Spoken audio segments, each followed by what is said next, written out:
In Emily's correspondence with the Hollands, you get an idea of why she is a recluse. Inadequate music. There is a major and minor.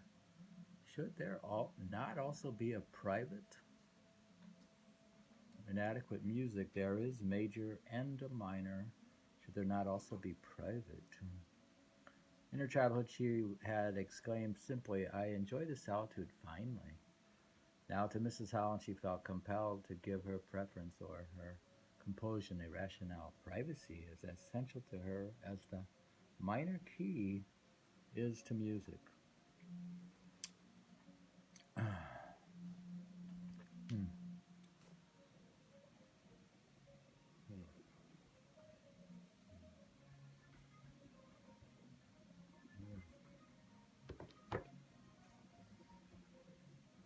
In the 70 odd surviving letters of the rest of the correspondence, Emily shared some, but not much of her privacy with Mrs. Holland, and a great deal of her wit and love. The love is constant, and the wit gives way only to the somber mood of the periods of the deaths, notably her father's in 1874, Miss Dr. Holland's 1881, her mother's in 1882, and little Gilbert in 1883. If we had Mrs. Holland's side of the correspondence, we would probably find that she was a sturdy friend during I Emily's think they only in a sorrows. decade they died, eh?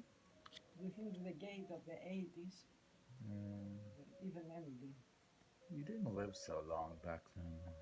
And probably her brother also. How long did Emily live? 56. Very right. That's correct. And what about her niece lived longer? She was the only one who lived very long. Oh. They were telling us the old lady was lived. The woman who was speaking at the The case, house? she met her. Yeah. Well, there's Mark. I don't remember. Martha.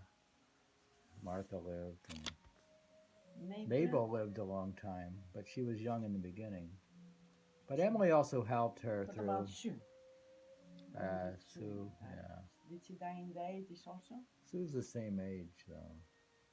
Emily also helped her through two crises. First, when a long period of eye trouble ended in the summer of 1872 with the loss by operation of one eye. What? Helped her through crisis. And next to her husband's death, she's saying that Mrs. Holland lost one eye, the use of one eye. And Emily had eye trouble. Emily Dickinson is so often thought of as a recipient of pity or condolence, but that her strength to aid her friends in their troubles is often forgotten. She's a very strong. Whatever were the cause and nature of her own troubles in the early 1860s, she emerged stronger, with sharper perceptions and broader sympathies. Her letter of August 1872, written shortly after Mrs. Holland's eye operation, shows the one Gibraltar's heart writing to another. She says, "To have lost an enemy is an event with all of us, almost more memorable perhaps than to find a friend. This severe success befalls our little sister, and though the tears insist at first, as in all good fortune, gratitude grieves best." Huh. Gratitude grieves best. Fortified by love, a few have prevailed, even so, Father, for so it seemed faithful in thy sight. We are proud of her safety, ashamed of our dismay for her who know no consternation. It is the meek that dweller were too mighty for the bold. We should be glad to know of her present lifetime, its project. Though a little change so precious to us all, be secure of this, that whatever waver, her Gibraltar's heart is firm, Emily. She has a Gibraltar heart. It's like iron. It's like a rock of. tumultuous in a way because it's very wavy at Gibraltar.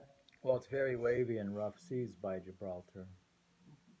Yeah, So her heart is very turbulent, yeah, but very she. alive. That is very alive, lively in a way. Yeah. Well, this author, the biographer, thinks that she was very strong. Yeah, she was, from her letters, she was an extremely strong young lady. All her like crises, she just Very can't. explosive, very expressive, It didn't very affect her art. daring, and for her time she was extremely free and daring.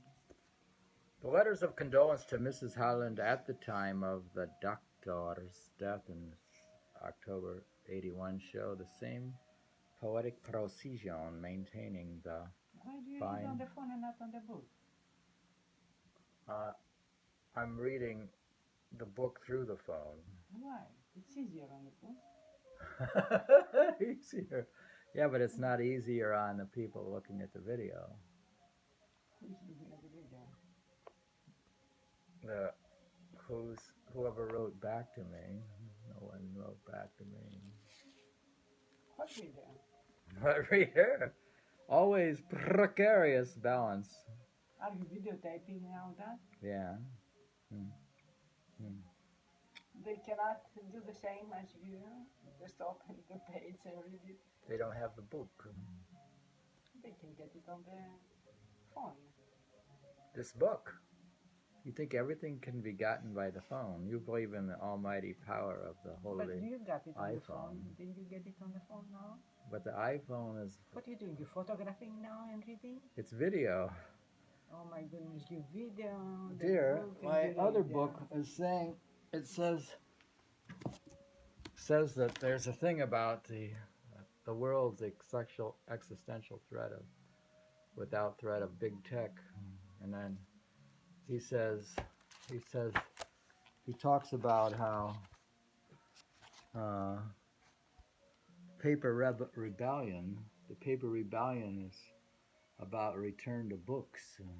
No, the paper rebellion, it is to have you read on the screen because the paper wants to be on the trees. No, They it's don't want not. to. The trees don't He's don't like to sacrifice themselves to become papers.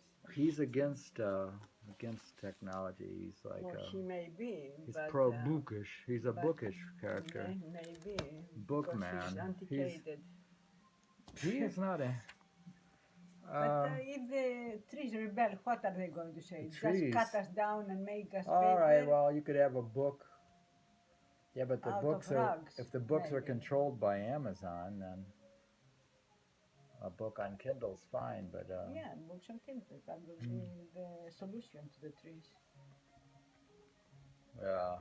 Well, like you said, they could read the book. So I would say, just get the book. No, don't. Yes, but I'm going to cut them off now. Just get the book. Okay. We were reading from the chapter on the Hollands, to Mr. Dr. and Mrs. Joshua Gilbert Holland. They were friends of Emily Dickinson. Bye.